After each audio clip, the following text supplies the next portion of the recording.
now have the privilege of introducing Dave Norris and his campaign. Mike McCoy will be the first person to introduce Mr. Norris. Hi, I am Mike McCoy. I live over on 7th Street, just north of the Pavilion, and I'm very pleased to nominate Dave Norris for re-election to City Council. He's someone who I certainly look up to and also consider a friend, and it's pretty cool to have a mayor as a friend, especially when you see him at Bodo's just about every time you go there.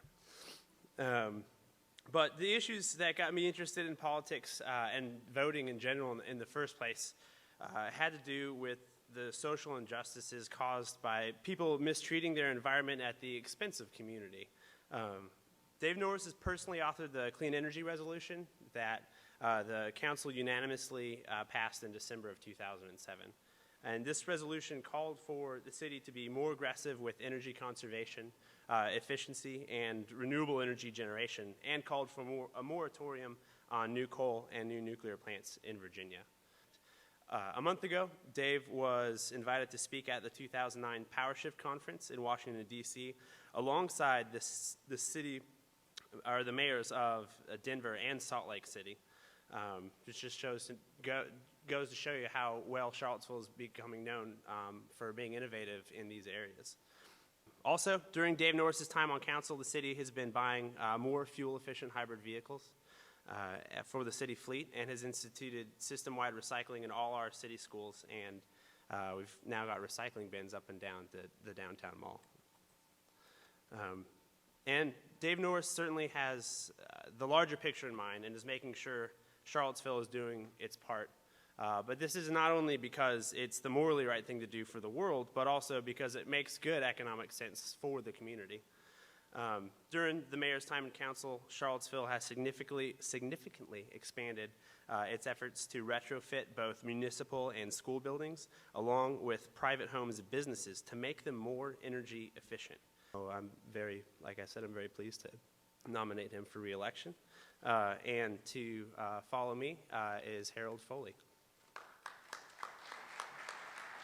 To talk about his accomplishments, Dave Norris worked closely with the Public Housing Association residents. He worked closely with making it possible for young people to get employment during the summer. And that's something that I was really concerned about, because when I was coming up, they had this program called Some Youth Program, ran by Micah. And I always go to Dave and say, Dave, when are they going to get some jobs for the young kids out here? I say, if you get enough jobs, you won't have any problems with the kids. Well, Dave is working hard on that. I mean, he increased it last year, and I guess this year he's going to increase it more. Dave is, it's so amazing to even think about all the stuff that Dave does. He's the mayor of Charlottesville for a reason, because he get things done. And I'm not going to be up here long, because I'm not a long talker. I'm an action person. But he will be reelected, and in our eyes, in my eyes, and in my community eyes, he's going to be the best person to be reelected for city councils. We are fortunate to live in a community that people like Harold Foley and Mike McCoy call home. There are many more like them, including many in this very room, people who sacrifice an untold amount of time and energy and money to advocate on behalf of our neighborhoods and our kids and our environment, our families, our small businesses, our working men and working women, our city. We are a better community for it. When citizens speak up on issues of concern to them or to their neighbors, they deserve a fair hearing. They deserve elected officials who listen, who are open and accessible and responsive, who seek common ground and produce concrete results, not just lip service. We are not going to please everyone every time, nor should we even try. But we owe it to them and to you to forge creative solutions to the challenges that we are facing in this community. That's the kind of city councilor and the mayor I've tried to be, and that's the spirit in which I intend to continue my service to this community over the next 4 years.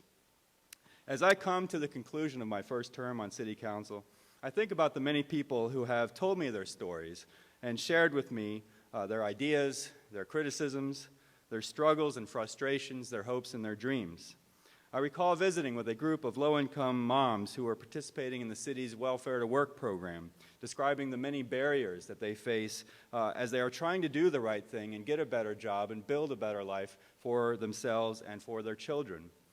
I recall visiting numerous classrooms and speaking with hundreds of school children about politics and public service, about this community that we all call home, and how they would improve it.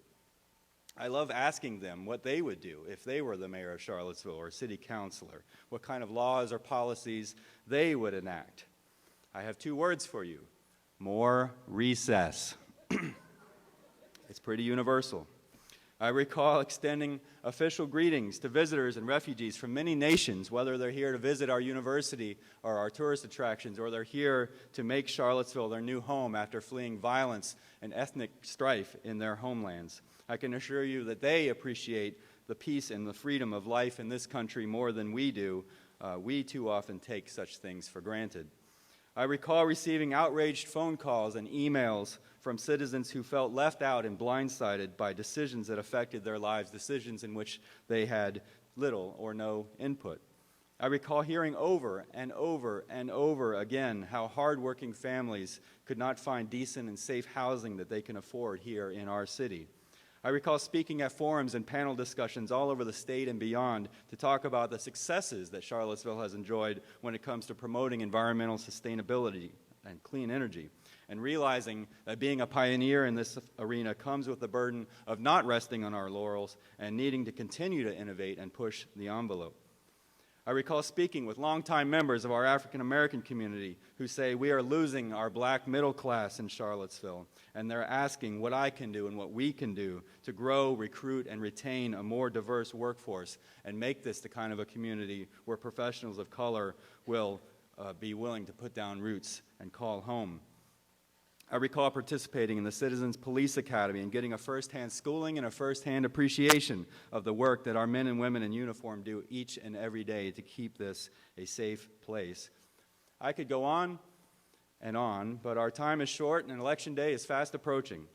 What I take from all of these memories and experiences is that we are blessed to live in the city of Charlottesville. We are making progress in the city of Charlottesville, but we still have a long way to go to fulfill our vision of a community that is a great place to live for all of our residents.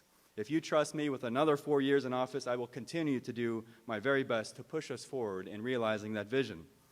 So I ask for your vote on May 9th, not because I'm an incumbent, not because I'm a Democrat, not because you may think I'm a nice guy, not because I'm going to guarantee more recess for your children, because I'm not.